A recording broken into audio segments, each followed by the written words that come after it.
Jadi jiwanya bersih, isinya hanya Allah saja, maka dia bisa memantulkan cahayanya Allah dengan sempurna.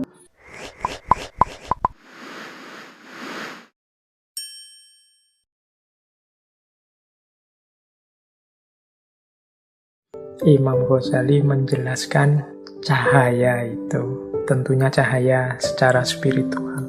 Maknanya beda-beda sesuai level orangnya.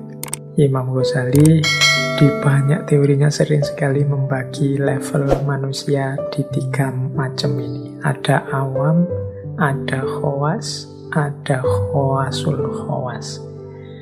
Nah, bagi kelas-kelas manusia ini, cahaya itu beda-beda maknanya. Menurut Imam Ghazali, bagi orang awam, cahaya adalah sesuatu yang membuat sesuatu yang lain menjadi tampak atau kelihatan. Sarananya panca indera, khususnya mata. Nah, ini mungkin level kita ya awam. Jadi cahaya itu ya pokoknya terang. Cahaya itu bersinar.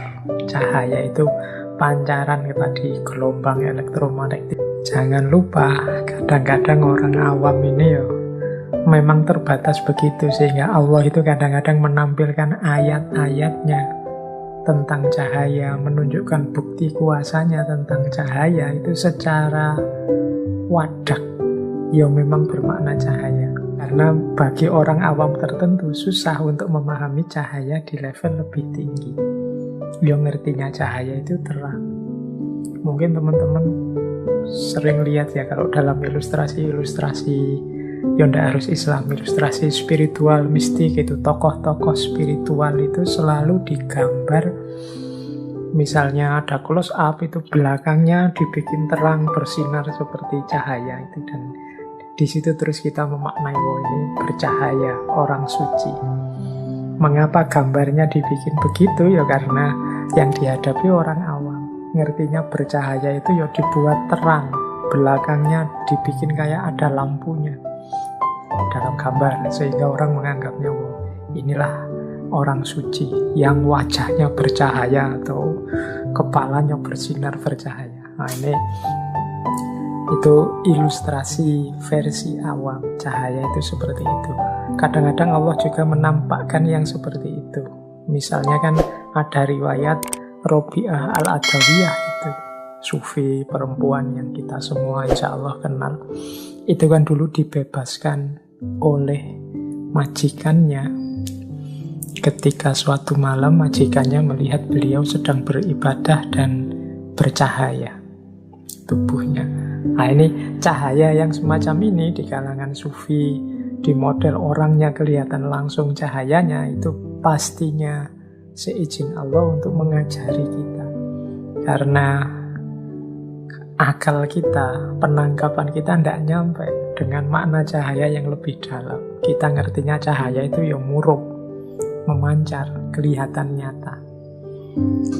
Ada cerita yang terkenal sekali dalam dunia sufi. Jadi ada salah seorang sufi yang beliau ini gelarnya cahaya, An-Nuri. Nama lengkap beliau adalah Abu Husain Ahmad An-Nuri. Ini sufi besar, temannya Syekh Junaid al-Baghdadi. Jadi Syekh Abu Hasan Ahmad An-Nuri ini, mengapa digelari An-Nuri? An-Nuri itu berarti manusia yang bercahaya.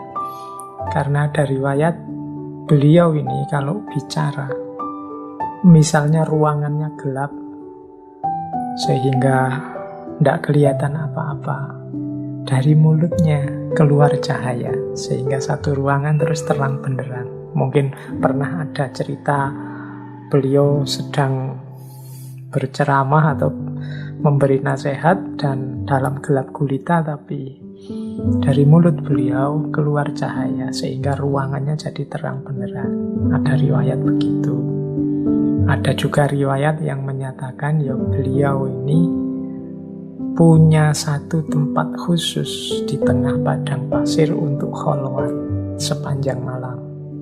Nah, saat beliau kholwat ini di malam hari, tepat di atas tempat beliau kholwat itu memancar cahaya yang terang sekali. Oh, ini jadi dari dua pengalaman itu terus beliau digelari An-Nuri. Apa kalau tidak begitu beliau tidak dekat dengan Allah? Imam Abu Husain Ahmad ini, untuk siapa sih cahaya itu? Nah, kalau menggunakan teorinya Imam Ghazali tadi, cahaya yang memang wadak, kelihatan bercahaya, murub, itu sebenarnya untuk kita.